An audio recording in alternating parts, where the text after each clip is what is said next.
Town Hall was made back in 2008. It hadn't been empty at that point because of Ian Ricardo's school using it. It took a good 2.5 years until it became empty, so it's free to be marketed. Hamlet did receive a report. It was an update report just to let us know where we were, what the state of play was with the building, and we basically duly noted the report and allowed the sale to continue.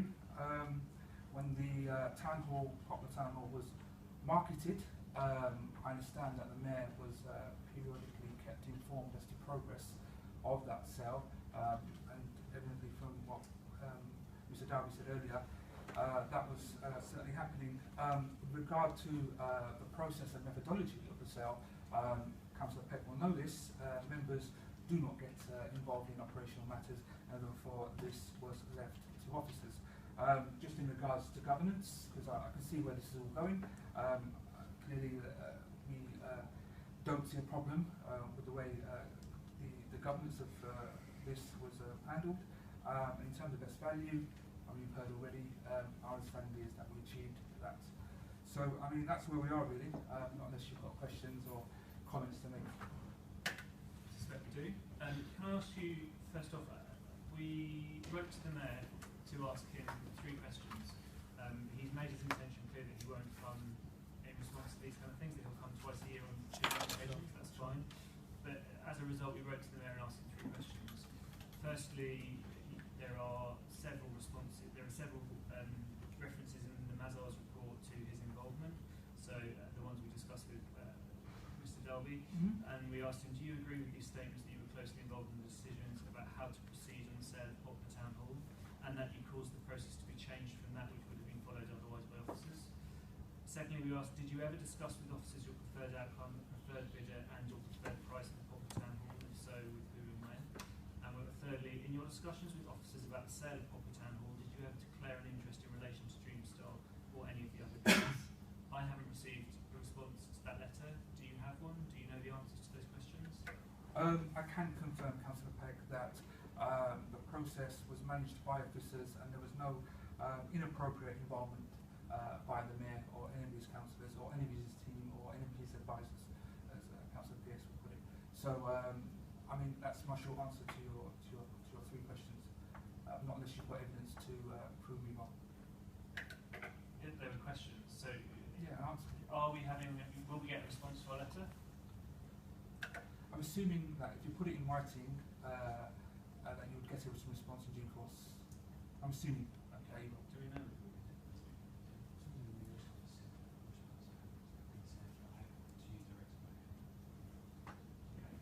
All right, we'll check that.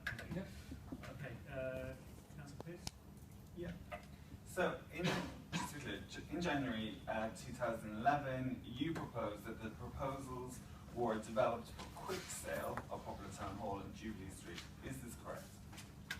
I'm glad you raised that, Councillor Pearce. I vividly remember what I said at that point. I think, in all fairness to the clerk, he might have misunderstood what I said. I recall a conversation being had about Cheviot House and the delay that was stopping Cheviot House from being sold. Something to do with the new ID store being opened up on the other side of the road, and the fact that we needed to rehouse Hamlets homes who were the current occupants. The point we were trying to make was that Jubilee Street and Cheviot House needed to be marketed quickly. We were already updated at that meeting about Woodstock Terrace and the fact that a decision had been made in 2008 to market it or to sell it, and now was the opportunity to get on with that. But clearly, if you look on page 28, and even on the other side, page 29 at the bottom, point 4, it seems to give a different impression. So I think a correction is in order, to be honest with you. You didn't avail yourself of the opportunity to correct the minutes of the next meeting? Well, I don't know what happened back then, so I'm correcting it now for you. So you're telling us that you were wrong, you didn't ask for Poplar Town Hall to be sold quickly? We asked that we expedite the process for the sale of all these buildings that were surplus to requirements. But the main point I was making, I personally made, is that we were unhappy with the fact there was a delay with Cheviot House and Jubilee Street. We already were aware that Woodstock Terrace was being sold and there was a process to go with that sale. That's where I am with that. given where the economy was back then, following the 2008 crisis, and that, you know, were you aware that, you know, the commercial property sector was where it was at actually, and that the return wouldn't be there, and it would be probably deliver, you know, exceptionally poor funding, given that you just balanced the council's budget, given that there were healthy reserves in the council, given that, you know, we had a large capital programme? Why did you then judge that an accelerated sale was in the council's best interest? Councillor Pearce, whether you know this or not, you can't leave buildings empty for too long. They cost us maintenance, they bleed money, bleed taxpayers' money. The quicker we sell these buildings, the quicker we can get money into the council and then reinvest in important services which make a difference to people's lives. So our job is to make sure that we minimise costs if they can be avoided. Yeah, thank you for that. When you asked for the accredited sale valuation of Poplar Town Hall, it was 1.5 million. But when the BNP Paribas valuation was of half of that, were you made aware, you know, that you were going to get half the amount of money? I personally wasn't made aware. But I don't think it came to a forum where members like myself were told that. But I think the first point I'd make is that I'm not even sure that this 1.5 million valuation is correct. I mean, not unless you can prove otherwise. But wasn't the cabinet decision at the time made based on that evaluation and with that estimate? I'm not sure if it was 1.5 million. That's why I'm questioning it, Councillor Pearce. Yeah, not unless you can prove it otherwise. Well, I think we can because it's in the cabinet minutes. So if you want to have those circulated Okay, to you, fine. then we're happy to do That's that. fine. Perhaps officers could. Then I stand corrected. Thank you. But nonetheless, your evidence is that you weren't made aware of that halving of the value and being carried out the valuation. Yeah. Are we talking about an estimate here? Or are we talking about an actual valuation? This Well, 1.5 million figure, because I'm really concerned as to the validity of this figure. Those may well have been questions that you asked in the cabinet meeting when you. You seem to know more than me, Councillor. The Right? You seem to know more than me, so I'm asking you the question. I've read the You don't know. I've read the cabinet papers at the time. Whether or not you read them, I don't know. That would be your No, I recollection. definitely did read them. They were in the cabinet papers when you asked for an accelerated sales. My question is, between the 1.5 million on which you may or may not have made that An decision estimate. and the 750,000 to 900,000 estimate, were you aware of that change? And you said no. Okay, thank you. So when did you find out about the end valuation? The end valuation. Yeah, so When the assuming you didn't read the cabinet report, which I said did read the report. 1.5 million, then When you the- heard of the other valuation. when- When did you find out When the this property was information? sold, Councillor Pearce, when the property was sold.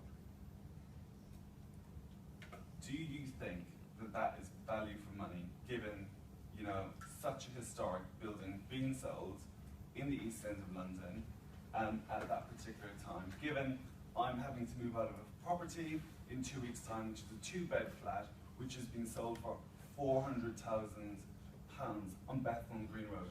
Do you think £800,000 is value for money and is in the best interest of this council? Sorry to hear you're having trouble when I'm happy to help you outside of this meeting. But I think best value depends on definition, doesn't it really? Best value isn't necessarily getting the most for a property. Best value can mean a load of things. It's the best use of resources to achieve the best outcomes. And it doesn't have to always be financial. So in the circumstances and based on officer advice, I think we did achieve best value. So what outcome were you trying to achieve in selling this building to this person? To get rid of the building so we stop incurring costs and bleeding money, taxpayers' money. I think that's a good outcome, isn't it? No? Yeah, it may well be. What were the annual costs for running that building? I can't remember off the top of my head. I think I'll have to confer with a colleague or maybe check my notes if I can find something that does it off for you. Yeah, so one final, you know, what was the mayor's view on this? You know, what discussions did you have once you found out? And assuming he would have read the cabinet minutes, which said, you know, there was a possibility of getting £1.5 million for this, you know, sale. You know, what was his view that you had delivered half the amount? As I said at the outset, this process was left to officials. It was clearly a commercial function. Property was marketed and disposed of. I don't recall having a conversation about the end game or what we achieved for the property, but we're sure that whatever decision was made in the end was made on proper grounds and was sound. So in your decision making, were you ever actually aware, you talk about the cost that empty buildings bleed money. There's been, for the last 4 years, a third sector response to that in Tower Hamlets. You've heard of property guardians and so on, where people affected by the housing crisis go into these buildings and protect it. Were you actually aware of the costs that it would cost the council to keep it empty for a number of years to ensure that when the property market returned, that you could actually get value for money in regards to the sale? It was difficult, Councillor Pierce. I've been working very hard to try and make sure that we don't waste money and we collect money when it's due. I mean, do you remember in your ward, the Richmond Centre took a soft loan off of us of £850,000, which is yet to be repaid. So things like this, things like the £1.2 million that went missing in Roman Road, I've been preoccupied with that sort of work. So I mean, I can go into detail. Councillor Chowdhury, I advise you to be careful. You know that those allegations have been subject to investigation and that they have been found to be untrue. So I would advise you to be careful in repeating those allegations. I beg to differ. I beg to differ, Councillor Peck. I beg to differ. Repeat them if you want. I will. Indeed, I will. I will. So like I was saying, Roman Road, there is a load of money that has been spent and a lot of questions that need to be answered. And I have the evidence in front of me for the press and members of this committee to scrutinise if they wish. I've got a bit more as well. Yeah, just so we're 100% clear, do you think, as an elected member, you have delivered in your remit for the council in regards to the sale of this property? Have you done everything in your power to ensure that we got value for money? Yes, Councillor. Yes. In short, I believe that the process that we put in place, I believe the officers that we used, and I believe the governance arrangements that we have yielded us the best outcome. So I can say hand on my heart, unlike some other people, that we did the best we could and got the right outcome. Clean bill of health? Sorry? Clean bill of health? I haven't seen my GP today. This deal, you're entirely happy with it? Absolutely happy with it. Why shouldn't I be? Okay, thank you. Yes? Yeah, that's it. Thank you. Councillor Jones? Were you happy with the range of bids that were received for Poplar Town Hall? Councillor Jones, how many times do I have to say this? I wasn't involved in the operational dealings of this process or this exchange. So how would I know? Apart from what I've heard today, apart from what's been bandied about in the press. What was the view of the mayor? I'm sure I said this already. I didn't really consult the mayor. I didn't really talk to the mayor about this. We left it to officers. You never talked to the mayor about it? Throughout the process, it was handled carefully by officers who we believed were doing a good job. So there was no need, was there? What was your view of entering a contract race? Sorry? What was your view of entering a contract race at the end of the process? My view of the notion of entering a contract race is good because it helps the competition a bit, helps to get the best outcome, best result. Nothing wrong with it. It's not a flawed idea, is it? Do you think it was the best result? Well, it's the right result. I mean, that's something that I'll stand by, of course. Did you discuss? No, I didn't discuss anything. I said that one time. What was the view of the mayor on the contract race? Councillor Jones, I've answered that question already. I haven't spoken to him about it. You understand why we're asking? The mayor doesn't want to come and answer questions on this to us. You are his representative on Sure. the purpose of this. Sure. And yet your response to us is you haven't spoken to him about it, you don't know what his view is. But Councillor Peck, I've said from the outset that this is an officer-led process. This is procurement. I mean, this is a tendering process. This is commercially sensitive. We leave it to officers. We don't, what he was talking about with Mr. Dalby in his one-to-ones is his business. As far as we're concerned, it was something that we agreed at Cabinet and something that officers were getting on with to deliver a result for the council, really. You accept that the evidence from the Mazars report is that there was a significant amount of interaction and indeed direction from the Remind mayor. me what the interaction was again, please. Well, at least one officer is saying that the instruction to go against council procedure has come from the top.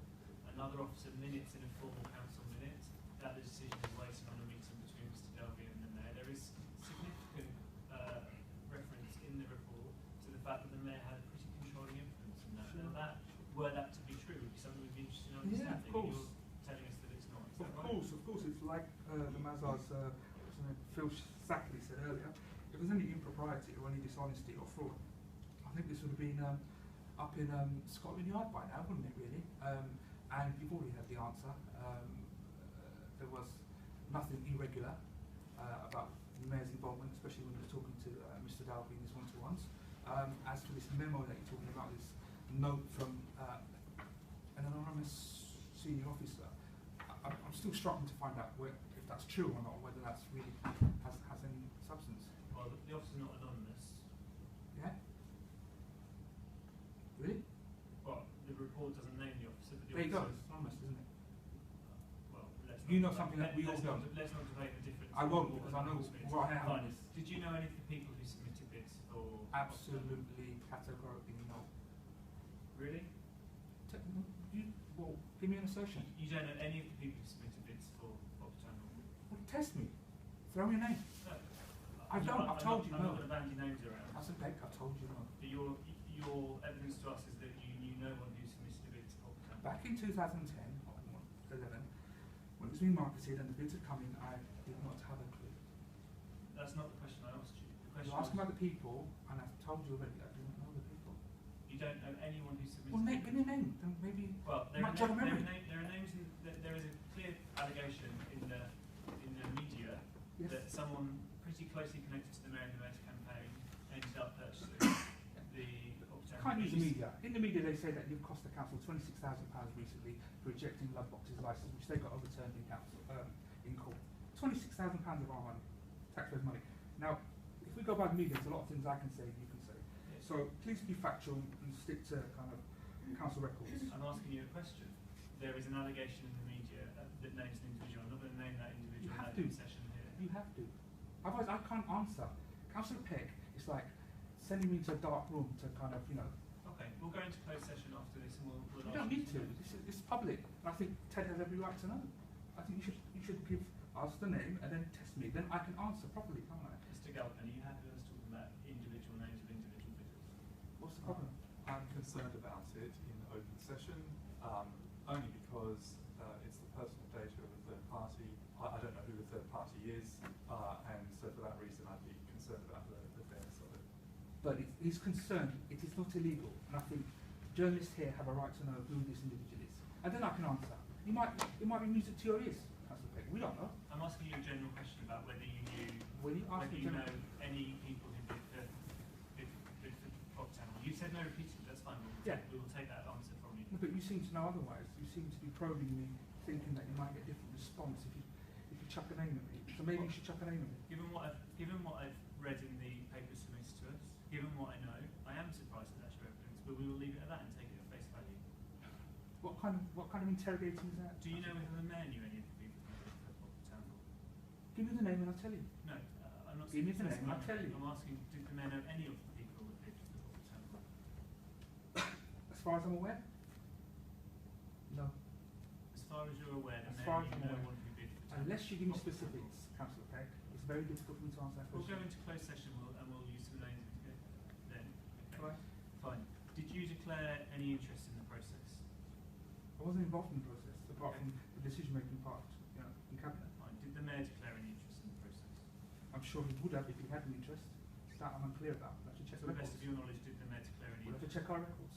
Okay. Are you happy that a building sold for £875,000 could now become a boutique hotel worth millions of pounds?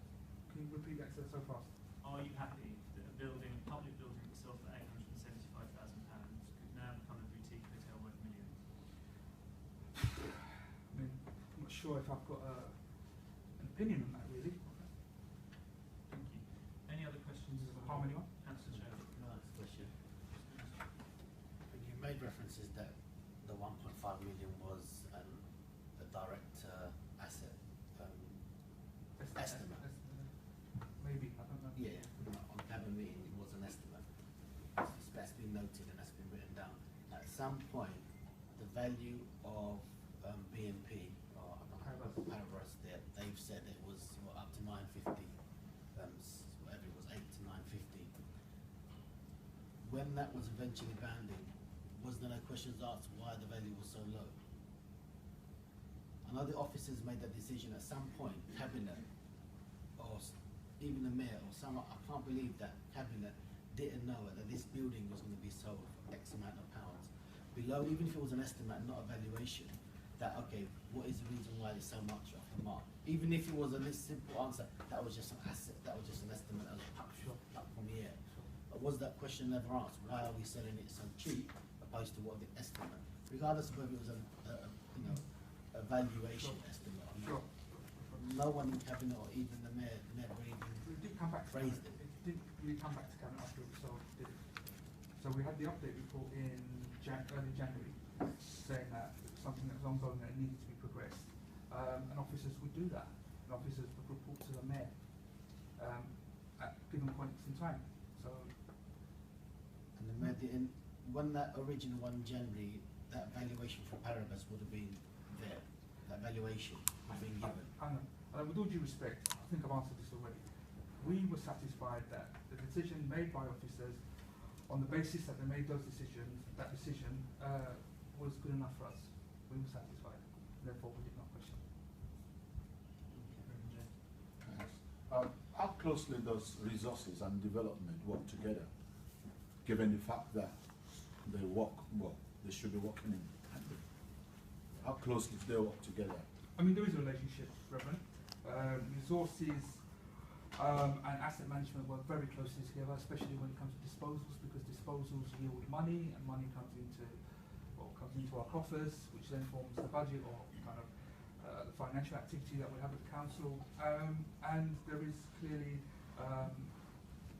work that goes on between us, especially when it comes to the capital programme, when it comes to the budget itself. So yes, we have a hand-in-glove relationship. Okay, so given that your submission, isn't there the necessity to ensure that it was a true value for money? Because you said you didn't know about it, you didn't hear anything until now. No. There has to be a degree of trust. Yeah? These are our officers, these are experts, these are professionals. We rely on their advice and guidance. We have our political knowledge, we have the grassroots intelligence that we bring to the table, but ultimately it's about working together with these officers to come to an understanding. And I believe we got there. And I'm not always going to, I mean, our job is to challenge officers as well, don't get me wrong. We're elected to advocate, represent our communities and challenge officers when the need arises. But I felt that, the work that they'd done was robust enough and got us where we wanted to be. Otherwise, the building could be empty still right now, bleeding you hundreds of thousands. With that answer, that's the reason why I was asking, where resources, as an elected member, I find it quite disheartening that any councillor wouldn't challenge their officers with reference to the price that they were selling it for, marketing it for, based on, historical estimate. Even, this 1.5, okay, it was a guess estimate, but it was out there. That's what the cabinet decision was made on to sell it. Now, when it came as a resources cabinet lead, I'm not sure if he was there at that time, I'm sure he'd been resources all along. That he didn't change, well, it was 1.5 million, why is there discrepancy there? That's a simple question to ask. No, it's a simple answer to that. The answer is it was but what's the question asked? It was a guesstimate of 1.5 million. At the time, the market determined that you weren't going to get that. You got your £801,000. That wasn't because officers didn't try, or the process was flawed, or anything else. Everything was there to ensure that we'd get the maximum. Clearly, we didn't achieve the 1.5 guesstimates. But what's the question asked? You keep saying guesstimate. Was the question asked? It was cabinet 1.5 million. Why is it being marketed? I can understand if the answer came back that was a guesstimate, and that's the answer. That's fair enough. Let me put it another way. Yeah. But you keep saying that the question wasn't asked, and we didn't know. Okay, let me put it another way. Say we've argued and said, look, this isn't enough. pull it from the market again, and remarket it or value it and put it out there again, it doesn't really help our situation, does it? Does it? And given that officers clearly demonstrated that they had tried to get us the maximum value for that property, and the circumstances in which we found ourselves at the time, we felt that would suffice.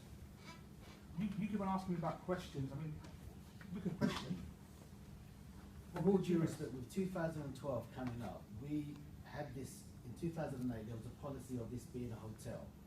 This was marketed as an educational with a B1 use, which wasn't a hotel use. I can't believe that there wasn't anyone that asked for a valuation of this being changed to a hotel, what the valuation would be. I'm not sure whether Paribus did that, That was in the after the fact, valuation. though. That was When they valued it at up to 950, they said something to 950, that's the price range which they value that property to be. That's as is. As is, yeah, That's as is. no, as it is with the current usage of B1. Yes. With the Olympics that was just around the corner that we're having, did no one ask for, there was an element of this in 2008 when it was marketed having a hotel bid. What would the cost be if it was a hotel use? Well, first of all, I'm not sure that officers preempted that it'd be a hotel or a boutique hotel at that time, the sale. When it was marketed as a former town hall which had a range of potential uses, the educational community is one. And given that, I think they went, they followed their noses when it came to getting that evaluation. If they'd preempted that it was going to be a hotel, then who knows? But I think that came after. Correct me if I'm wrong, but I think the hotel proposition or proposal was a bit after the sale. I'm saying with the various criteria that were there, all I'm just trying to understand is why were different scenarios put. If this had a C1 use, it would be valued at this. If this was a B1 use, if this was a D1 use, these are the price valuations that we can get for this town hall. I know that the planning application came in afterwards and it was agreed Exactly. by cabinet or whatever, whoever made that decision. My point is when Paribus gave the valuations, why was it just valued at a B1 use, an educational use? Why was it not also said, okay, if it was a C1, if it was all of whatever the valuations that the permutations that this building could be, these are what we should market it as. Well, we used highly skilled those professionals. Yeah, we used highly skilled professionals to give us the best value for that property and to do whatever necessary to achieve that. Clearly, if you've found a weakness in that, then I think you should take out BNP Paribus or Paribus, whatever they're called. I can't sit here and preempt the future and suppose and assume things. We went with what we had. We had to work with an asset as is, and our job was to make sure that asset was disposed and didn't become a burden or a liability for the council. And that's my job. Fair enough. But like I said, personally, we vote for councillors and cabinet members to ask these questions of their officers. So ultimately, yes, it's not for us to go. It's ultimately we elect you, all of you councillors and cabinet members and other officers that ask these questions of their members. And like I say, from the bottom line is irrelevant that it went to a hotel use afterwards.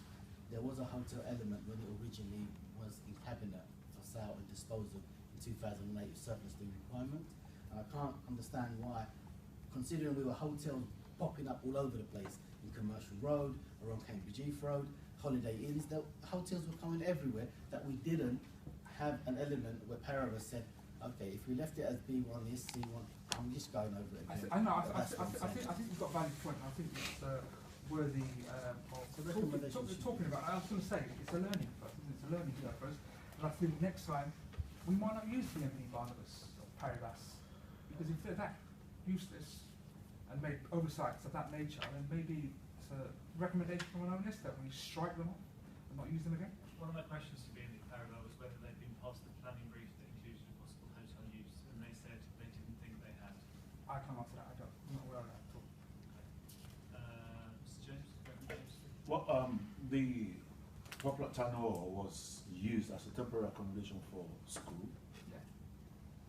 Why can't it be continued to be used as school? Given the fact that, as the parent governor, there are opportunities to develop that into something else. Reverend? Yes. You're aware that we sold the building? Yes. I'm not in control of it. But before you sold it, it was used as a temporary place for school. Yeah, of course.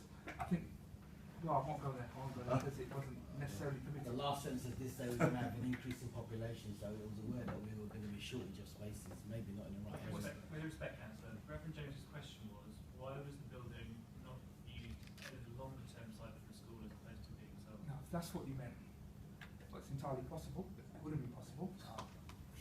Again, I can't answer that. I'm not the owner of the site.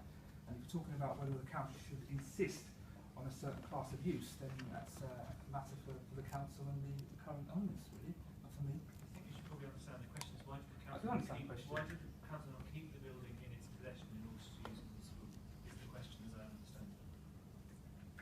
Well, my understanding is that the school in Mikado that was there on a fixed 2.5 years until they could be relocated, and the building certainly at the time of giving it to them was surplus to requirements. Because if you remember, Woodstock Terrace was the social services building that we used to have, and I think it was under you, Councillor Peck, that we centralised social services, or cut loads of social services across the borough, if I remember. I think it was.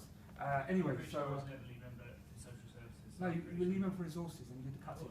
Right. I remember, because I'm a lead member now, so I know the records. I've got the records. Okay, any more questions to Councillor Chowdhury? I know you've got an officer.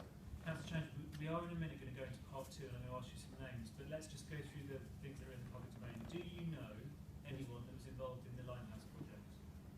Yes, sorry, I do know members of the Limehouse project. I think I served on their committee back in 2000, before I was a councillor, 2004 or 5. Check it. So you did know at least Yes, one. yes, definitely did. Hussein Associates. Hussein Associates? No, not at all. Qatar Property. I don't think I know the Sheikh of Qatar, do I? No. Dreamstar. Give me a name. Dreamstar, the name doesn't mean anything to me. Do you know whether you know anyone who is As far as I'm director? aware, unless you tell me a name, I do not know anyone who Dreamstar. Unless you give me a name, I can answer that. Okay. It's okay. Criterion Capital. Again, same thing. Just give me a name. Ebony Limited. Ebony. Ebony Limited. Same. iPro. Same. Quantum Securities Limited. Same. So other than the Limehouse project, you can't think of anyone that you know in any of those organisations? Unless in closed session you give me all the names, I can't help you.